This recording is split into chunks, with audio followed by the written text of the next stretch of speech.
ஓம் சாய்ராம். என் அன்பு செல்லமே, என்னுடைய தங்கமே, வாழ்க்கையில் நாம் மற்றவர்களுக்காக போராடுகிறோம். அவர்கள் முன்னேற வேண்டும், நம் குடும்பத்தில் இருப்பவர்கள் முன்னேற வேண்டும் என்பதற்காக ஒவ்வொரு நாளையும் கஷ்டமாகவே தான் கடந்து கொண்டு இருக்கிறோம்.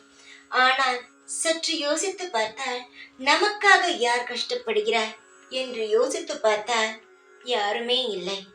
எப்பொழுதும் நம் மட்டும்தான் மற்றவரை பற்றியே சிந்திக்கிறோம்.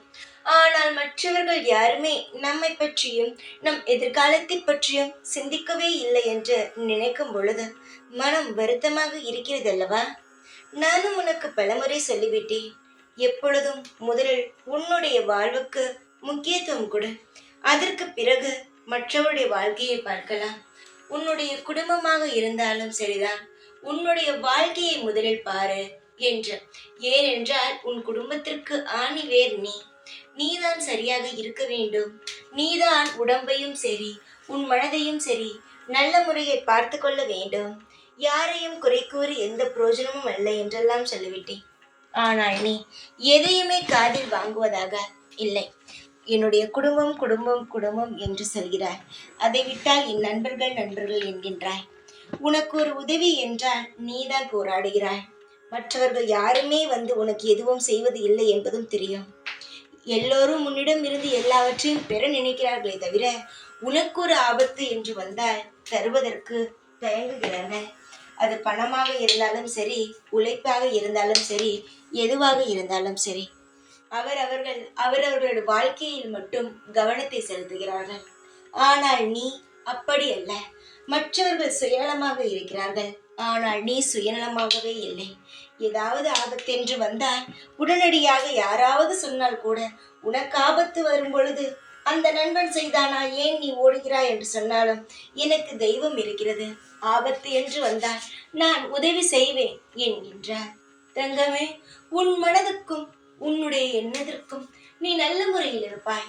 ஆனால் நீ நல்ல முறையில் தான் இருப்பாய். ஆனால் ஒன்றே ஒன்று சொல்கிறேன், கெட்டவன் எந்த ஒரு நல்ல விஷயத்திலும் துணை இல்லாமல், எந்த ஒரு ஆபத்திலும் துணை இல்லாமல் உன்னிடம் எப்பொழுதும் பேசிக்கொண்டு நடித்து கொண்டு இருப்பவனுக்கு செய்ய வேண்டும் என்ற அவசியம் அல்ல.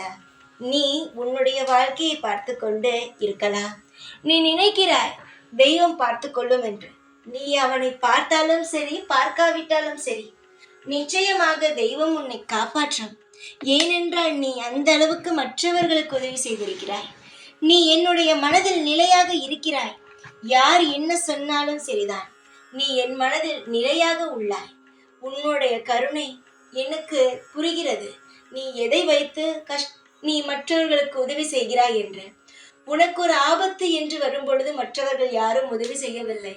நீ உன்னால் முடிந்ததை செய்து நமக்கு செய்யாதவர்கள் மற்றவர்களுக்கு எதை வைத்து செய்கிறாய் என்றால், நம் கஷ்டப்படும் பொழுது மற்றவன் உதவி தேடுமே, ஆனால் கிடைக்கவே இல்லையே. நம்மால் முடிந்ததை செய்வோம் என்ற நல்ல எண்ணத்தில் செய்கிறாய். தங்கமே, நீ எதையும் எதிர்பார்க்கவில்லை. ஆனால் மற்றவர்கள் உன்னிடம் எதிர்பார்த்துதானே எல்லா விஷயத்திலும் பழகுகிறார்கள். அப்படி இருப்பவர்களுக்கு செய்ய வேண்டும் என்பதில்லை. நான் என் மனதில் இருப்பதை சொல்லிவிட்டேன். இனி நீ செய்வதா வேண்டாமா என்பதை நீதான் முடிவெடுக்க வேண்டாம். வாழ்க்கையில் அறிவுரைகள் கிடைக்கும். தெய்வத்திடம் இருந்து நிறைய விஷயங்கள் நமக்கு கிடைக்கும். ஆனால் அதை வாழ்க்கையில் கொண்டு வர வேண்டியது உன் கையில் தான் இருக்கிறது. கவலை கொள்ளாமல் இருந்தால் எல்லாம் நடக்கும். அதுபோல நம்மை சுற்றி இருப்பவர்களை புரிந்து கொண்டால் நம் வாழ்வில் எந்த பிரச்சனையும் வராமல் இருக்கும். சற்று புரிந்து கொள். எப்பொழுதும் ஏமாந்தவனாகவே இருக்காதே. ஏமாந்து போனால் வாழ்வில் மிஞ்சப் போவது எதுவுமே அல்ல. உன் வாழ்வுக்காக சொல்கிறேன், பல நலனுக்காக சொல்கிறேன். எதுவாக இருந்தாலும் சற்று யோசித்து செயல்படும். தைரியமாக இரு. எப்பொழுதும் உன் கூடவே தான் இருப்பேன் நான்.